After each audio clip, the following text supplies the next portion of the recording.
Oh, well, hello and welcome to this session in which we are going to take up a problem from the British, in fact, Mathematical Olympiad. And so the problem goes something like this, that let P be a prime number and N be the smallest positive number, smallest positive integer strictly greater than 1, for which n to the power 6 minus 1 is divisible by P. Right. So then they say that prove that at least one of the numbers, which is n plus 1 to the 6 minus 1 and n plus 2 to the 6 minus 1 is divisible by p. So we have been given that p is a prime number and n is the smallest positive integer, strictly greater than 1, for which the following set of conditions are true. That is, p divides n to the 6 minus 1. Uh, so first of all, what we're going to do is that we're going to slog it out for smaller primes. So if the prime number were 2 and n has to be greater than 1 and p divides n to the power 6 minus 1, so which means that n to the power 6 minus 1 must be odd, must be even, which means that n to the power 6 must be odd, which means that n must be odd, and the least value of n is 3, so n equal to 3 works. Since n is equal to 3, so you can see that 3 plus 2 to the 6 is going to be odd. So this is going to be even, and so this is divisible by 2. Right. Similar argument can be extended for prime number p equal to 3. And we are sort of ticking out these smaller primes for the sheer reason that it's always good to take out smaller primes because they don't really conform to those rules which other primes do. So for example, any prime greater than 3 is of the form of plus minus 1 mod 6. And the only primes which are not of the form plus minus 1 mod 6 are 2 or 3. So you can just tick out those numbers and just see for yourself that whether they work and whether they don't work. Similarly, for n equal to 3, p equal to 3, you can figure out what the value of uh, n is going to be. It's 2. And when n is 2, in fact, then you can figure out that n plus 2 to the power 6, 4 to the power 6 minus 1 is indeed divisible by 3. So we are done with p equal to 2 and 3. So let's consider the case for general p. So p divides n to the 6 minus 1, and it's usually a good idea to factorize it. So that tells you that p divides n cube minus 1 into n cube plus 1. Right. Consider the case that if p divides, so this implies that p either, so there's an either or condition that either p is going to divide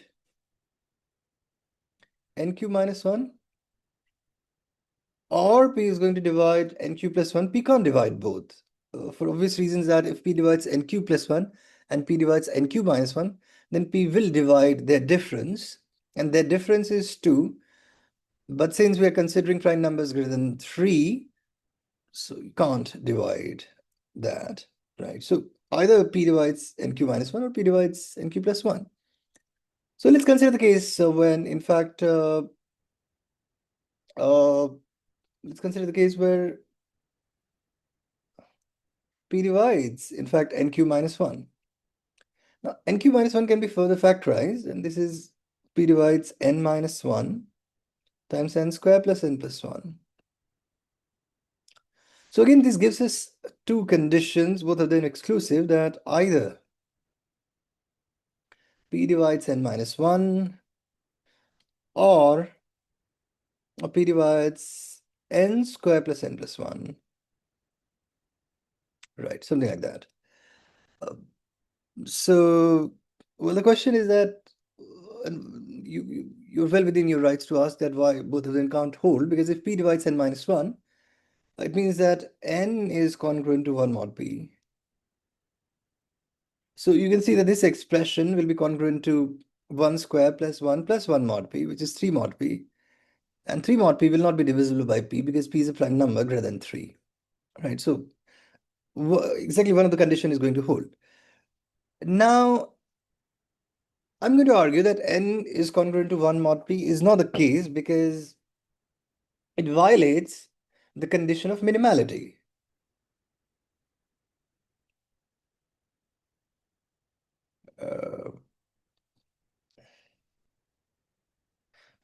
Well, the least positive integer greater than 1, which is going to be 1 mod p, is going to be p plus 1.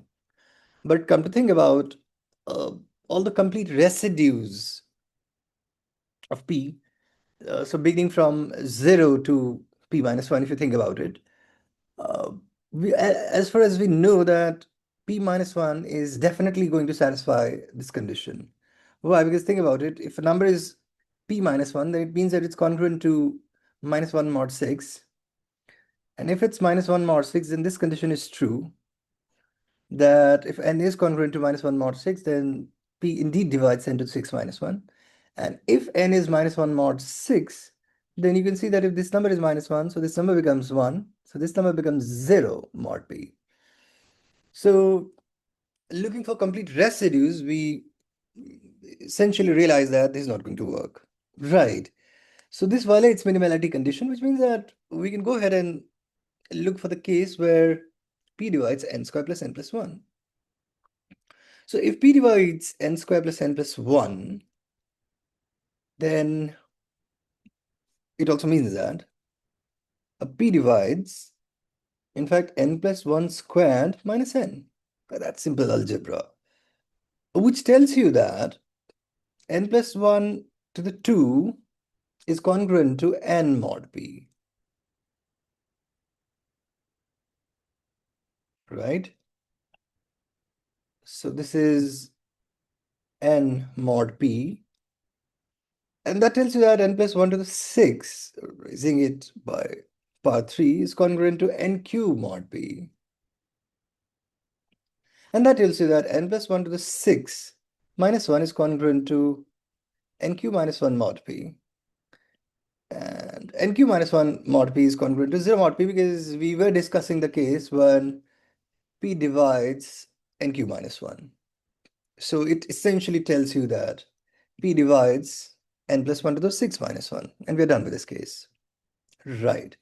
So we move on to other case. What if p in fact divides n cube plus 1? So well, if p divides n cube plus 1, then either this can be further subcategorized into two mutually exclusive conditions, n squared minus n plus 1.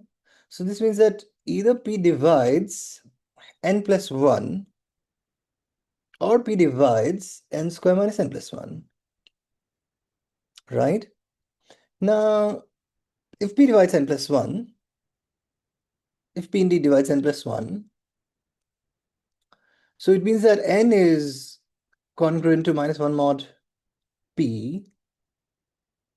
And so we're taking the first case, if p divides n plus 1, and for the same reason, you can argue that these two cases can't hold simultaneously, because if p divides n plus 1, then n is congruent to minus 1 mod p.